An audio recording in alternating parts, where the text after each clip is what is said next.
오늘 본문은 이해되는 것 같기도 하고 이해가 안 되는 것 같기도 하고 조금 어려운 측면도 있습니다. 그런데 어떤 분이 아주 간단하게 중요한 키포인트를 설명을 했어요. 기뻐한다 그런데 기쁨은 자기 마음먹기에 달렸다는 겁니다. 현실과 어떤 사안을 바라보는 시각에 의해서 마음가짐에 의해서 기쁨은 좌우된다. 두 번째 키워드로 자족은 배운다는 것입니다. 인생의 여러 가지 경험들을 통해서 배우고 잘 정리하면 어떤 가난이든 부함이든 병들었거나 건강하거나 이 상태에서 자족하는 일체의 비결을 체득할 수 있다. 배워서 경험해서 쌓이는 것이다. 그랬습니다. 그리고 주 안에서 능력 주시는 자 안에서 내가 모든 것을 할 수 있다.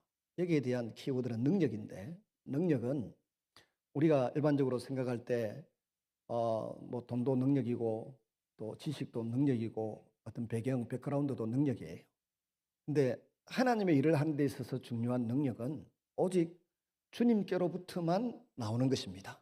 그래서 능력은 주께로부터 나오는 것이다. 그래서 기쁨은 마음먹기 다릅니다.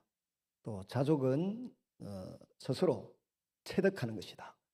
능력은 주께로부터 나오는 것이다. 이런 전제 결론을 미리 내려놓고 오늘 본문을 보시면 세 가지 귀한 말씀이 있습니다. 첫째, 10절에 기회에 대한 칭찬입니다.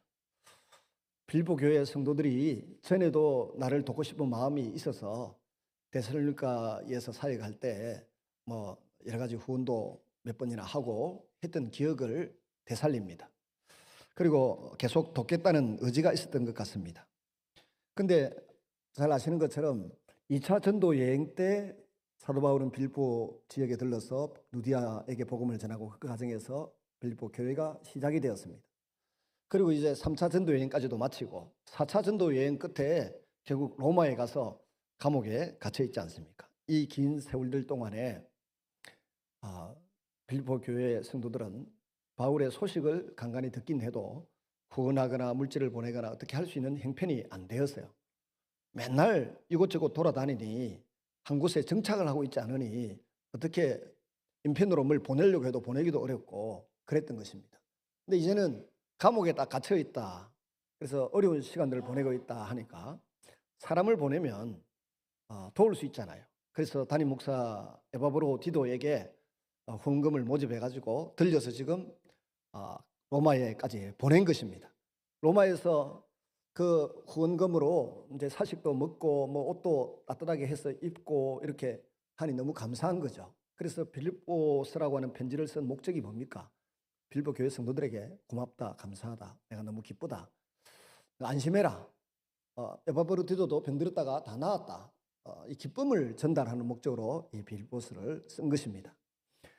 그러면서 오늘 10절에 하는 이야기가 다시 나를 섬기고 후원할 수 있는 기회를 포착해서 놓치지 않고 때에 따라 적절하게 공급하니까 너무 감사하다. 그래서 기쁨을 지금 표현하고 있는 것입니다. 여기에서 우리는 기회라고 하는 단어에 눈길이 갑니다. 이 기회가 지나가고 나면 봉사도 할 수 없고 도울 수도 없고 뭔가 즐거움을 나눌 수도 없습니다. 기회는 시간이기도 하고 뭐 어떤 능력이 있어야 또 마음이 있어야 이 기회를 포착할 수 있는 것 아니겠습니까? 여건이 갖춰져 있어야 이 기회도 놓치지 않을 수 있습니다. 이를테면 물질로 봉사하고 싶은데 돈이 없다면 어떻게 되겠습니까? 무엇을 가르쳐 주고 싶은데 내게 지식이 없다고 하면 그것이 가능하겠습니까? 몸으로 봉사하고 싶은데 건강이 없고 몸이 나쁘면 어떻게 그게 되겠습니까? 때에 따라서 재물도 있어야 하고 건강도 있어야 되고 지식과 경험도 쌓여 있어야 제대로 봉사하고 도울 수 있습니다. 받는 입장에서도 적절한 봉사의 기회인지 잘 생각해 봐야 됩니다. 받는 사람의 마음이 받을 만한 준비가 되어 있을 때 줘야 뺨을 안 맞지.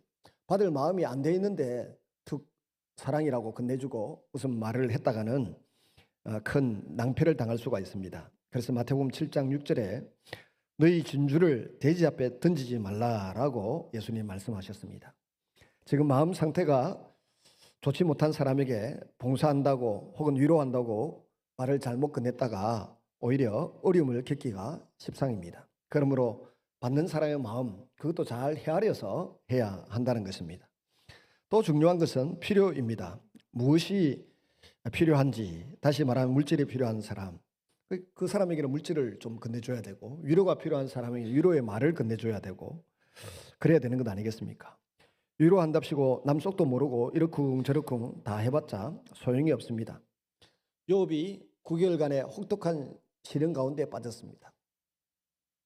자녀들이 다 한날 한시에 죽고, 재산도 다 날아가고, 명성도 땅바닥에 떨어지고, 또 조강지처마저도 당신의 생일을 저주하고 막 죽으라 이렇게 말할 정도였으니 얼마나 힘이 들겠습니까?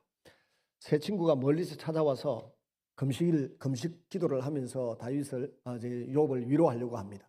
근데 하는 말마다 결론이 뭡니까? 인과응보다.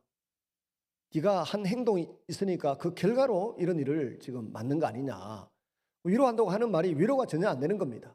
네가 뭘 잘못했는지 어디에서 죄를 지었는지 살펴보고 그 문제를 해결해야만 여기에서 해방이 될 거 아니냐 이렇게 말했습니다.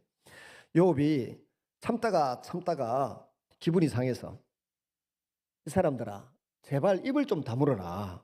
너희가 하는 소리는 나도 알고 있고 할 수 있는 말이다.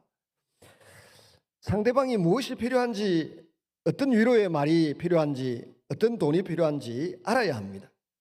함께 있어주는 것만으로도 사실 위로가 되는데 함께 있어주는 게 참 중요합니다. 우리 나라의 미풍 양속 중에 하나가 조상집에는 가서 같이 밤을 새워주고 같이 곁에 있어주는 것, 이게 전통 미풍 양속이었어요. 저희 모친이 세상을 떠났는데 저 수주사율센터 옆에 정다운 병원인가 거기에서 세상을 떠나셨는데 후배 중에 한 친구가 마산에 목회를 하고 있는데 3일 되도록 계속 와서 제 주변에서 얼쩡거리더라고. 웃었다가 아니면 가만히 앉아있다가 가고 늘 3일을 그러더라고. 그래서 그리고 깜빡이 잊어버렸는데 윤장에 말씀을 준비하면서 가만히 보니까 그 친구가 나를 위로하느라고 3일 동안이나 계속 왔다 갔다 했었구나, 그런 생각이 나더군요. 여러분, 정말 슬픔을 당하고 어려움을 겪는 사람 옆에 그냥 있어주는 것만 해도 위로가 됩니다. 오늘은 돈이 필요하고 내일은 친구가 필요하고 그 다음에는 또 사람이 필요할 수가 있습니다. 이처럼 자꾸 변하는 것이 우리의 필요입니다.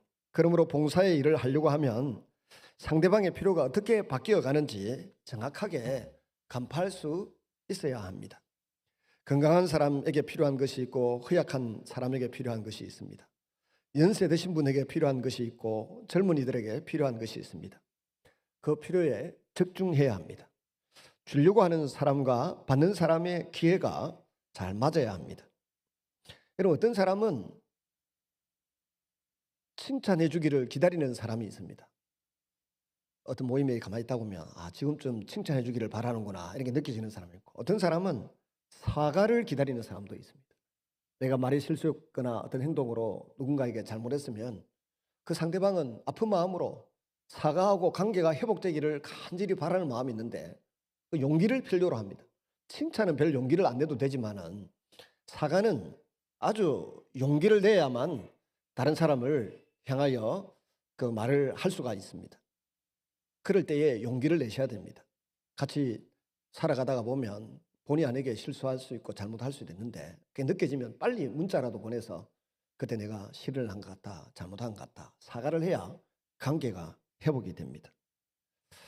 요즘 우리 교회 새로 오신 성도들 중에 가만히 보면 지난주에 등록하신 분이 그런 이야기를 하시더라고요. 목사님, 난 태어나 보니까 그 교회였어요.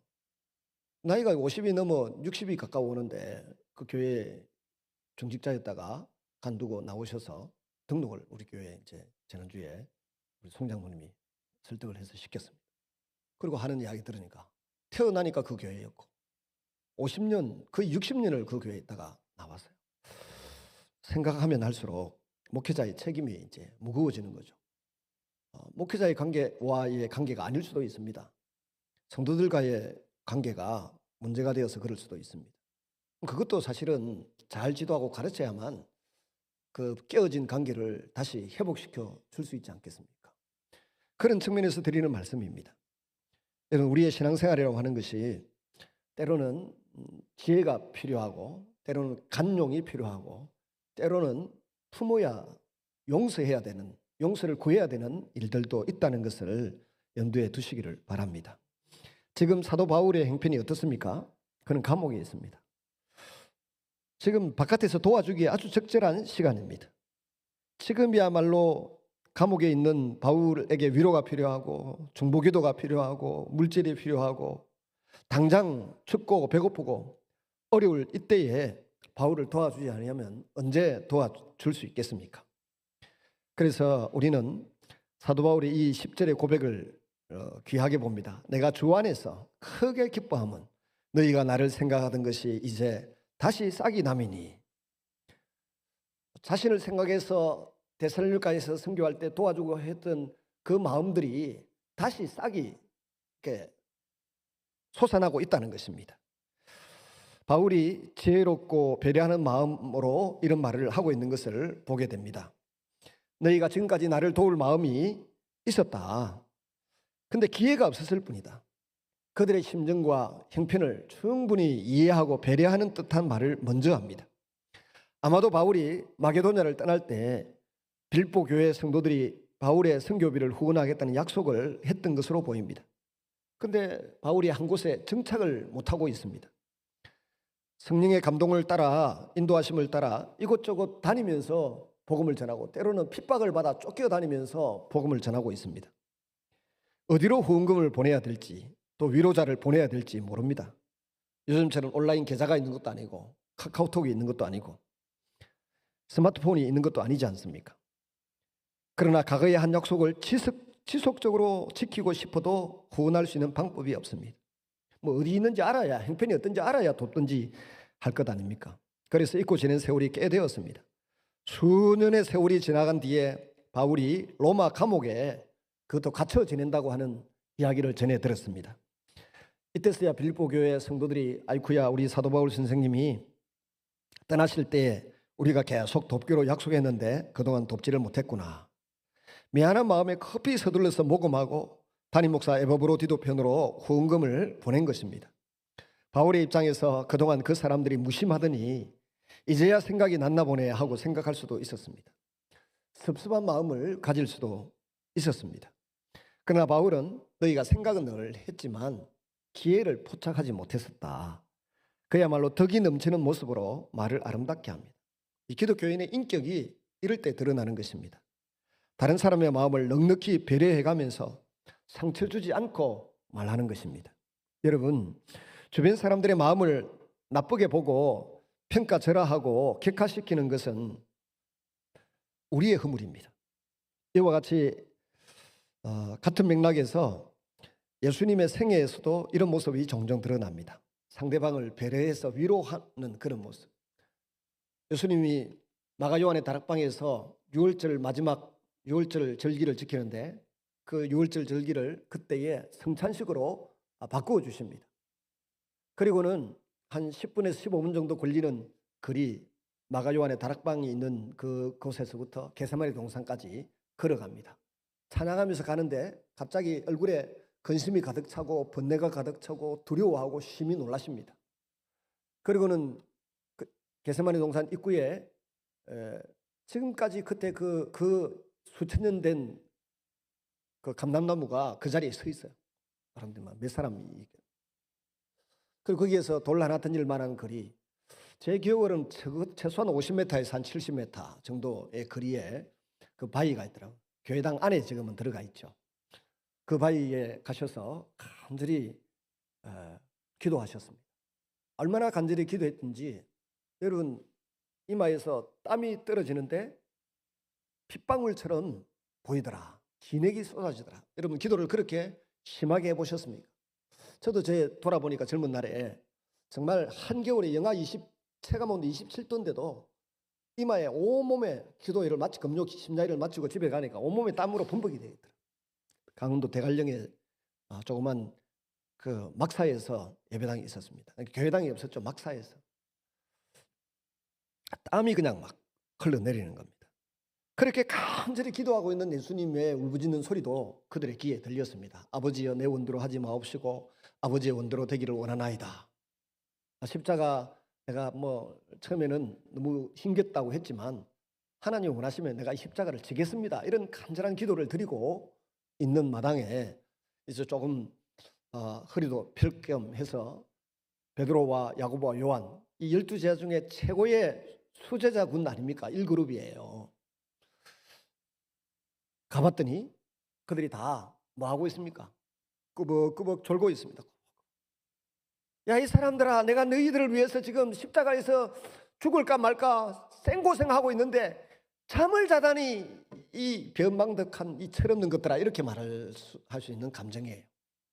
근데 주님은 그때에 그 졸음에 지쳐 있는 베드로, 야고보, 요한을 보고 뭐라고 하셨습니까? 너희가 마음에는 온유로되 육신이 약하도다. 그렇게 몸이 육신의 한계, 육신의 연약함 때문에 졸고 있을 뿐이다. 그러면서 위로의 말씀을 건네시고 다시 가서 기도하고 계십니다.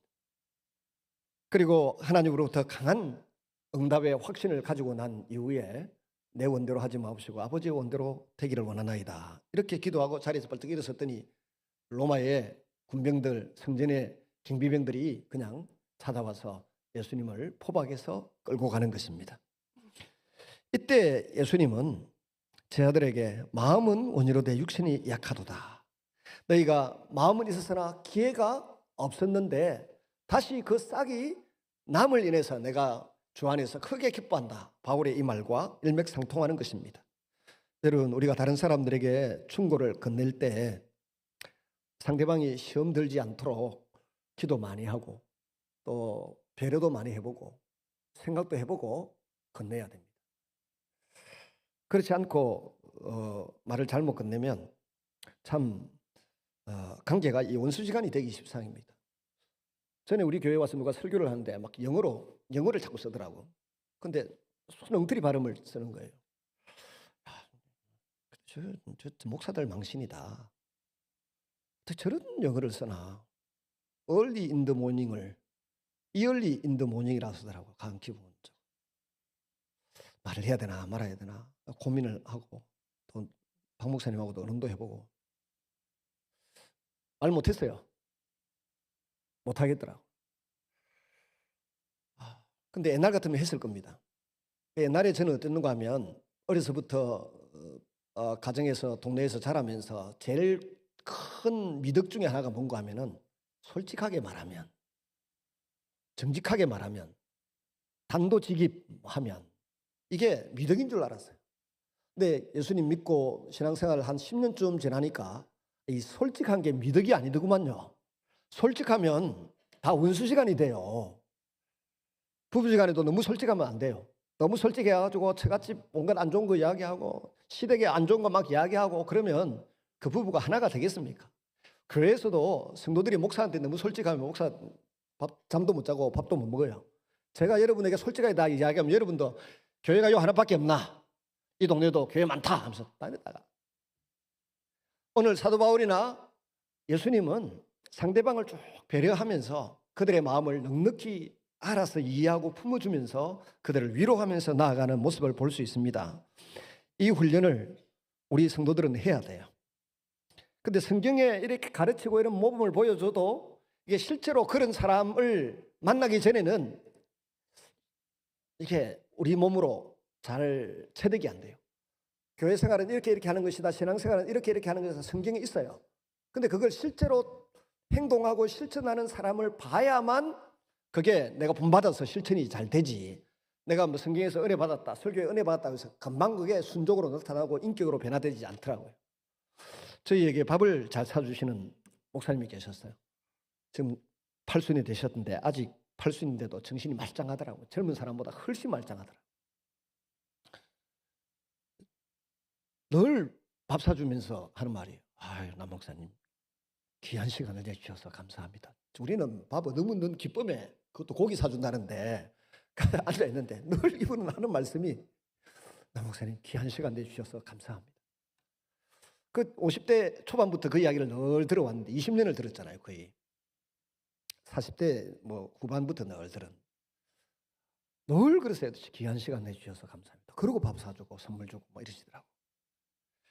저도 나이를 좀 이제 먹어가니까 왜 그렇게 말씀하신지 알겠다. 60대가 되니까 너무 바쁜 거예요. 오란 데 많고 할 일도 많고 너무 바쁜 거예요. 바쁜 중에 시간 내서 그분과 함께 밥을 먹는다. 이게 보통 일이 아니더라. 누가 밥 사준다고 사람들이 와 오잖아요. 그러면 그분처럼 한번 따라 하십니다. 시간 내주셔서 감사합니다.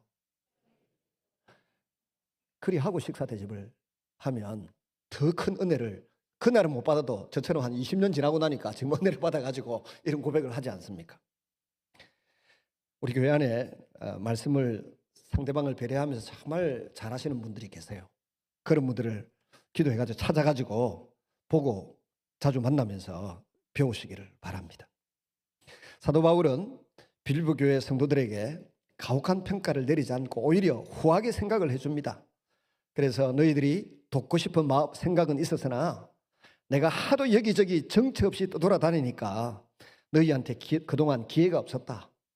그러나 이제 내가 감옥에 갇혀 있으니 비로소 너희들이 나를 찾아서 도울 수 있는 기회를 포착했구나.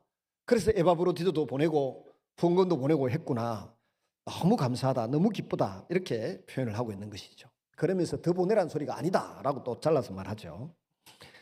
이처럼 너그럽게 이해하고 배려하는 말을 하고 있는 것입니다. 있습니다. 이것이 성도들이 주고받는 아름다운 사랑입니다. 생각은 하였으나 마음은 있었으나 이 말은 관대한 이해를 넘어선 칭찬입니다. 사도 바울은 기회를 잘 포착해서 적절할 때에 도움을 주니까 고맙다고 오히려 인사를 한 것입니다. 그 다음에 두 번째는 11절에 어떠한 행편에서든지 내가 자족하기를 배웠다. 도대체 바울이 어떤 행편을 살아왔기 때문에 자족하기를 배웠다고 합니까? 고린도후서 6장 4절에서부터 한 10절까지 한번 9절까지인가 보겠습니다. 고린도후서 6장입니다.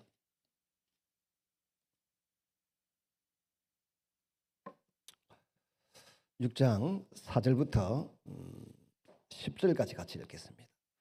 사도 바울의 이 험난한 인생 여정을 살아오고 난 뒤에 내린 결론이 자족한다 그랬습니다. 얼마나 좋았길래 자족하는지 한번 보십시다. 고린도후서 6장 4절부터 10절까지 같이 리듬을 맞추어서 읽겠습니다.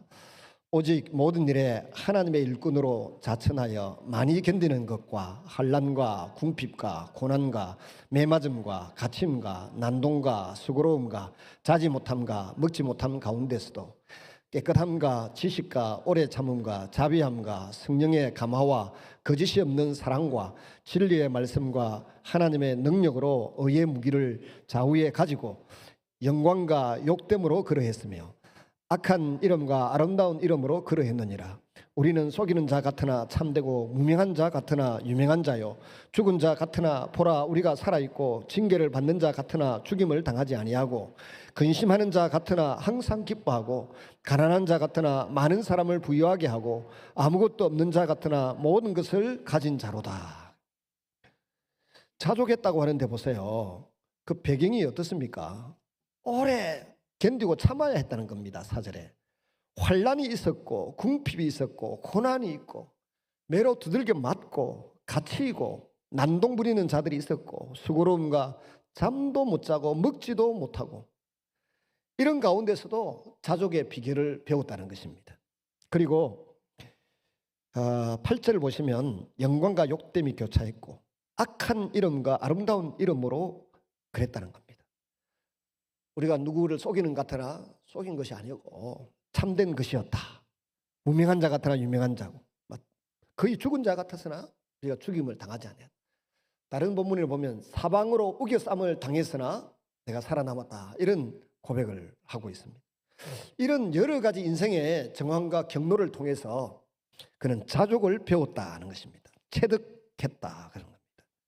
그래서 기쁨은 마음먹기에 달린 것이지만 내가 만족해하는 것은 여러 환난 세월을 지내놓고 보니까 이게 이렇게도 사라지는구나. 자족하는 비결을 배웠다는 것입니다.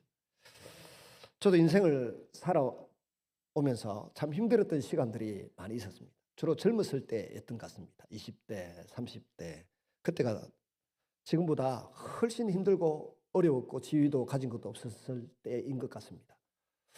내가 목회자로서 자격은 있고 능력은 되는가에 대한 고민이 많이 있을 그때에 군의 군복으로 이제 있었습니다. 그때 중위, 대위 이러면서 있었는데 한 부대 안에 그때는 병사들 인원이 많았습니다. 한 2,000명 이상 될 때도 있고. 그런데 그중에 교인들은 얼마 안 돼요. 믿는 가정 해봤자 한 뭐 3가정, 5가정 정도 있어요. 근데 그 수천 명 가운데서 믿는 가정 3가정, 5가정만 있어도 외롭지 않아요. 살만한 것입니다.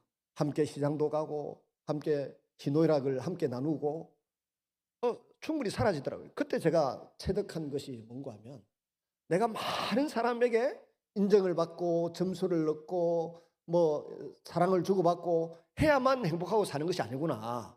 우리 근처에 가까이에 있는 서너 가정, 목장 같으면 한 5가정만 서로 위로하고 격려하고 희노애락을 나누면서 살면 충분하구나 하는 것을 그때 깨달았어요. 그때 28에 군에 입대했으니까 여러분도 가만히 생각해 보십시오. 여러분 일생 동안 친구처럼 이웃처럼 가깝게 지내는 사람들 보세요. 몇 사람 그렇게 많지 않아요. 그런데 그들로 인해서 충분히 행복하고 충분히 배려하고 충분히 즐겁게 살아가는 것입니다. 그래서 우리도 사도 바울처럼 어떤 형편에 서든지 내가 자족하기를 배우는 그야말로 체득하는 분들이 되시기를 바랍니다. 유명인사를 많이 한다고 해서 내가 행복해집니까? 유명한 자는 나와 별 상관이 없습니다. 오늘 나와 함께 전화하면 나와서 칼국수 한 그릇 먹읍시다 하면은 먹을 수 있는 사람, 그가 친밀한 사이입니다. 친한 사람이에요. 또 어려운 일이 있어서 우리 저녁에 나가서 같이 한번 기도해보자. 며칠만 같이 뭐 새벽기도 한번 해보자. 일주일만. 그렇게 할 수 있는 사람이 주변에 4-5사람만 있으면 충분히 우리는 행복한 신앙생활을 해갈 수 있습니다. 디모데전서 6장 6절에 자족하는 마음이 있으면 경건이 큰 이익이 되느니라. 항상 스스로 족하게 이길 줄 아는 마음, 없어도 비굴하지 않고 있다고 교만하지 않고 있으면 있는 대로 없으면 없는 대로 살아가는 것입니다. 내 나름대로 행복하게 살고 믿음으로 살고 사랑하며 살 줄 아는 그런 자족하는 마음이 있어야 합니다. 한마디로 이것은 늘 감사하고 늘 만족하는 마음입니다. 끝없는 욕심을 가지고 있는 한 올바른 신앙생활을 할 수 없습니다. 영화나 텔레비전을 또 드라마를 이렇게 보면 배우들이 희한하게 왕의 옷을 입으면 왕이고 장군의 옷을 입으면 장군이고 노예의 옷을 입으면 노예이고 제수의 옷을 입으면 제수고 말도 왕처럼 하고 제수처럼 하고 종처럼 하고 뭐 이렇게 하더라고요. 그 얼굴을 보면서 어떤 분이 물었습니다. 어떻게 연기를 그렇게 천연덕스럽게 기쁠 때나 슬플 때를 잘 할 수 있느냐고 그렇게 물었더니 배우들의 한결같은 대답이 이것입니다. 기쁠 때는 최고로 행복했을 때를 생각하면서 표정을 짓고 슬플 때 눈물을 흘려야 될 때는 가장 기분 나쁘고 속 상하고 슬펐던 때를 기억하면서 눈물을 흘리고 그러면 됩니다. 그러더라는 겁니다. 그러니까 주도권이 누구에게 있어요? 자기 자신에게 있어요. 내가 기쁨을 생각하면 얼굴에 미소가 피는 거고 내가 슬픔을 생각하면 얼굴에 눈에서 눈물이 쭉 흘러내리는 것입니다. 근데 우리는 여러분 생각해 보세요. 늘 안 좋았을 때를 자꾸 생각합니다. 특히 여성 동지들이 그런 일이 많더라고요. 좋았을 때를 생각하고 힘들고 어려워도 잘 이겨내시기를 바랍니다.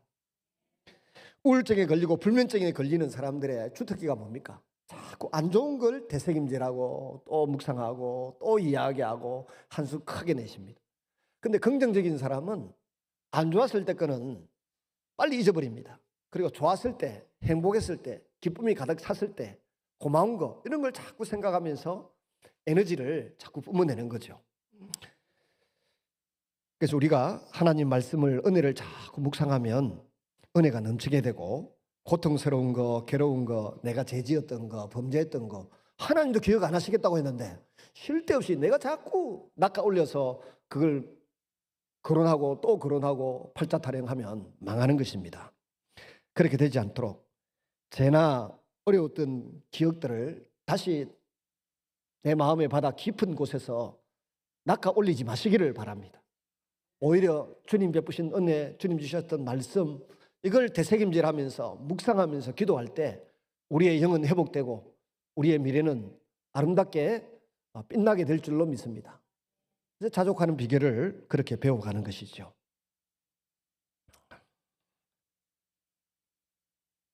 때로는 어려움이 있을 때 더 어려웠던 때를 생각하고 나보다 더 불행한 사람들을 생각하면서 스스로 족하게 여길 줄 아는 마음을 가져야 됩니다. 지금 사도 바울은 이런 마음을 터득했다라고 말합니다. 그래서 12절에 같은 말이지만 자족, 일체의 비결을 배웠다 그랬습니다. 우리 교회도 가정교회 부서를 근데 저도 교회 형편상 또 여러 가지 성향상 막 탱커처럼 밀고 가지를 못하고 뜸을 들이고 시간 기회를 이렇게 보면서 자꾸 강조만 하고 마는데요.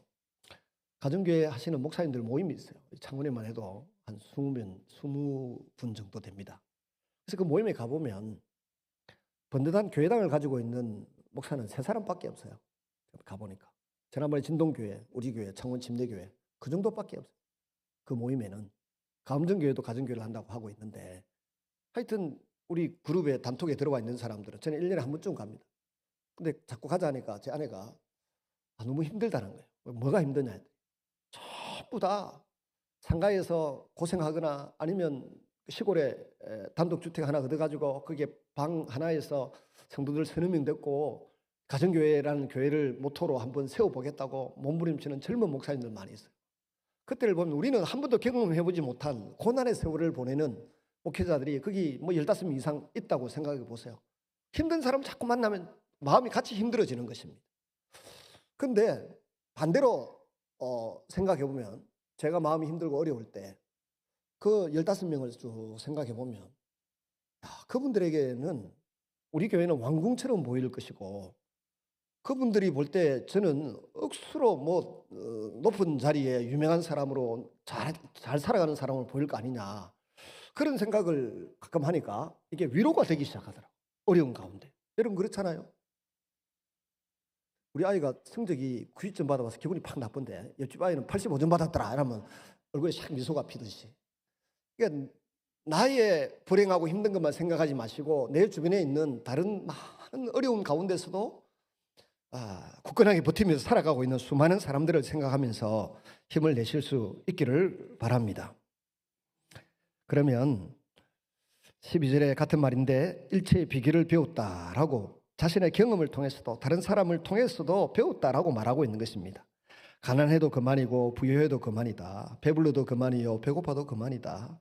나는 풍부와 궁핍에 대처하는 일체의 비결을 배웠다는 것입니다.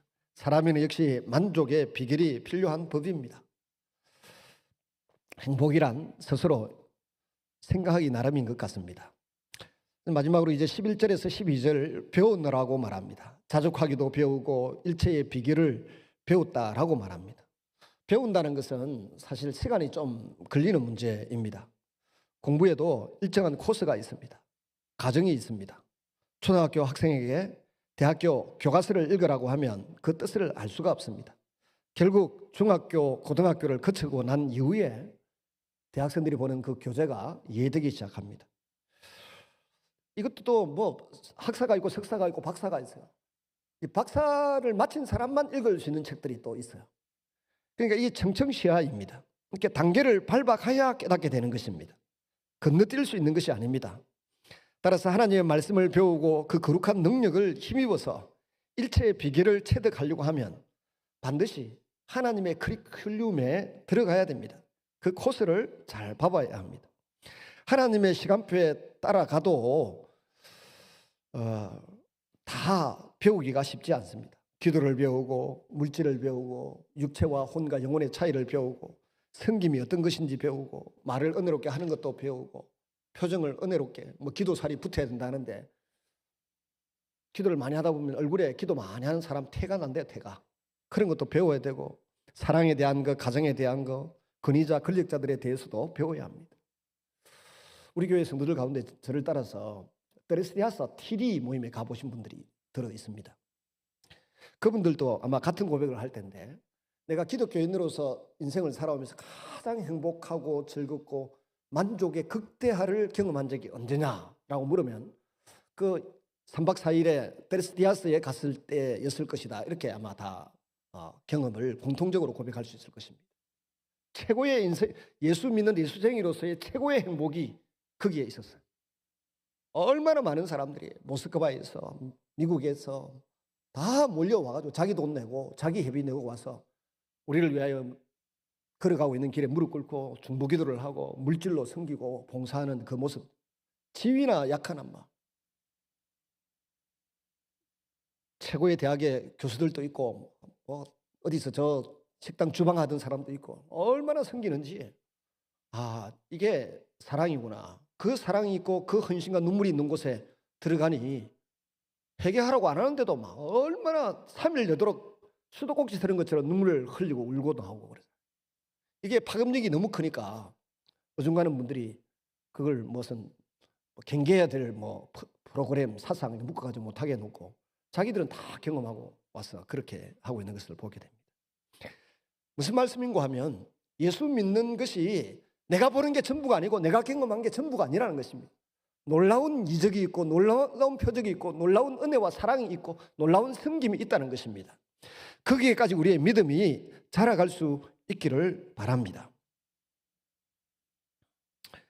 일체의 비결을 다 배운 후에도 사도 바울이 할 수 있는 마지막 고백이 무엇이었습니까? 빌보서 4장 13절에 내게 능력 주시는 자 안에서 내가 모든 것을 할 수 있느니라 그랬습니다. 자족하기를 배우고 나니까 이제는 모든 것을 할 수 있는 능력의 사람이 되었습니다. 권력은 승리를 통해서 얻습니다. 재력은 땀과 수고를 통해서 얻어집니다. 지력은, 지식의 힘은 훈련을 통해서 얻어집니다. 마음의 힘은 그 특성을 많은 시련을 통해서 얻어집니다. 상처받고 상처가 치유되고 해가는 과정 속에서 덕이 있는 사람, 넉넉함이 있는 사람으로 성숙해 가는 것입니다. 말씀을 배우고 성령의 감화를 받고 그리고 실천하고 수고하면서 사도 바울과 같은 능력의 사람이 되어가는 것입니다. 나는 약하지만 그리스도 안에서 강합니다. 그리스도께서 능력을 주시면 내가 무엇이든지 할 수 있습니다. 그것이 바울 신학으로 오늘날 대표되고 또 바울의 복음으로 소개되기도 합니다. 사도행전에 보면 바울이 한 설교들이 나오는데, 간증이 나오는데 그게 바울의 복음이 종종 등장합니다. 말씀을 맺습니다. 여러분, 키워드를 서두에 말씀드렸습니다. 내가 주 안에서 크게 기뻐할 수 있는 것, 비결이 뭐라고요? 마음가짐을 어떻게 가지느냐 것입니다. 두 번째, 일체에 자족하는 비결을 배웠다. 경험을 통해서 쌓고 배웠다는 것입니다. 능력은 주님께로부터 나옵니다. 세상 사람들이 가지고 있는 능력은 지식에서 나오고 재력에서도 나오고 인맥에서도 나오고 혈통으로도 나옵니다. 그런데 우리 그리스도인이 가지는 이 능력은 오직 주님으로부터 나옵니다. 주님과 얼마나 깊이 사귀었는가. 기도를 많이 하는 사람들이 기도하는 걸 옆에서 들으면 영적인 이 파장이 있어요.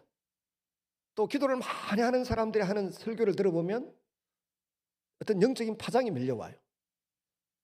우리 1월 7일부터 9일까지 백동조 목사님, 목포 사랑의 교회 백동조 목사님을 초청해서 부흥회를 하는데요. 제가 창원에 처음 왔을 때부터 TV에 나와서 그분 설교하는 걸 보고 저분 우리 교회 한번 모시면 좋겠다 했는데, 창원기독교연합회 회장을 제가 올해 맡으면서 그 목회자 세미나가 있어요. 아무 소리 안 하고 백동조 목사님 한번 모셔봅시다 했더니 옆에 그분하고 친한 목사님이 있더라고. 제가 지금 바로 전화할게요. 그래서 1월 달에 거제도에 있는 하나콘도에 와서 목사님들 한 50명 모시고 세미나를 했어요. 하다가 제가 우리 교회에 한번 와주셨으면 좋겠습니다. 그랬더니 기꺼이 가시겠다고. 근데 지난 1년 동안에 암도 앓으시고 초창기에는 목포에 있는 큰 교회를 담임하셨는데 교통사고로 거의 죽다가 살아나셨어요. 식물인간이 되셨다 살아났다는데 걸음도 제대로 잘 못 걸으세요.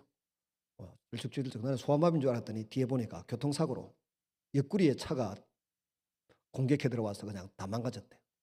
거의 죽었으니까 교회도 사임했고 그 이후에 다시 살아나가지고 개척해서 세운 교회가 지금 오늘날 목표 사랑의 교회인데, 보니까 총신대학의 설교학 강사 교수로도 활동을 하고 계십니다. 그야말로 이 사선을 넘어선 사람들, 사선을 넘어선 사람들이 하는 말은 힘이 있어요. 이게 지식의 힘이 아니고 성질의 힘이 아니고 감정의 힘도 아니에요. 죽었다가 살아날 정도로 하나님과의 관계가 아주 밀접하고 친밀하니까 거기에서부터 나오는 영적인 파워, 영적인 힘이 있어요. 우리 성도들은 그런 영적인 힘이 있어야 돼요. 우리가 나라도 사랑합니다. 나라도 지켜야 되고 하지만 우리가 이 대한민국이라고 하는 종교의 자유가 있는 이 나라에서 붙들어야 될 게 뭡니까? 하나님의 나라입니다. 우리나라의 IQ가 제일 좋은 사람이 276이래. 근데 지난주에 미국으로 망명 신청했더라고요. 망명 신청한 이유가 두 가지입니다. 종교의 자유가 사라졌다. 손은범 목사님을 구속했다. 이 두 가지를 가지고 추천했는데, 제가 볼 때 그 두 가지가 망명 사유로 받아들여질는지는 의문인데 받아들여질 것 같아요. 이유는 IQ가 세계에서 제일 좋으니까 276의 인재를 데리고 가서 어디에 써먹을지 뻔하지 않습니까? 그러니까 데리고 가겠죠. 근데 어떤 분들은 이 나라의 종교의 자유, 신앙의 자유를 지키기 위해서 감옥 살해까지도 하는 판에, 우리는 우리에게 주어지는 이 신앙의 자유를 마음껏 활용해서 영혼들을 구원하고 하나님 나라를 확장하는 일에 전심전력해야 될 줄로 믿습니다. 그 일을 하라고 우리에게 자유를 주셨는데 이 일에 열심하지 않고 기독교에서 벗어난 일에 자꾸 마음을 뺏기고 생각을 빼앗기니까 하나님께서 우리의 자유를 제한하시는 것 아닌가. 우리가 지식을 가졌든지 건강을 가졌든지 물질을 가졌든지 하나님이 제일 기뻐하는 일, 그의 나라와 그의 의를 구하는 일에 집중하게 되면 주님이 지금 억압받고 있는 자유도, 박탈 갉아먹히는 이 자유도 하나님이 더 강하게 허락해 주실 줄로 믿습니다. 능력 있게. 그리고 우리가 그리스도인으로서 품위가 있어야 돼요. 품위 있는 그리스도인으로서 영적인 능력이 있어서 별 소리 안 해도 그냥 회개하고 돌아오는 주변의 이웃들이 있도록 우리가 살아야 되지 않겠습니까?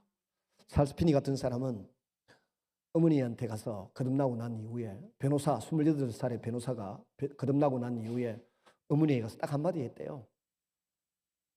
어머니 커피 한 잔 주세요.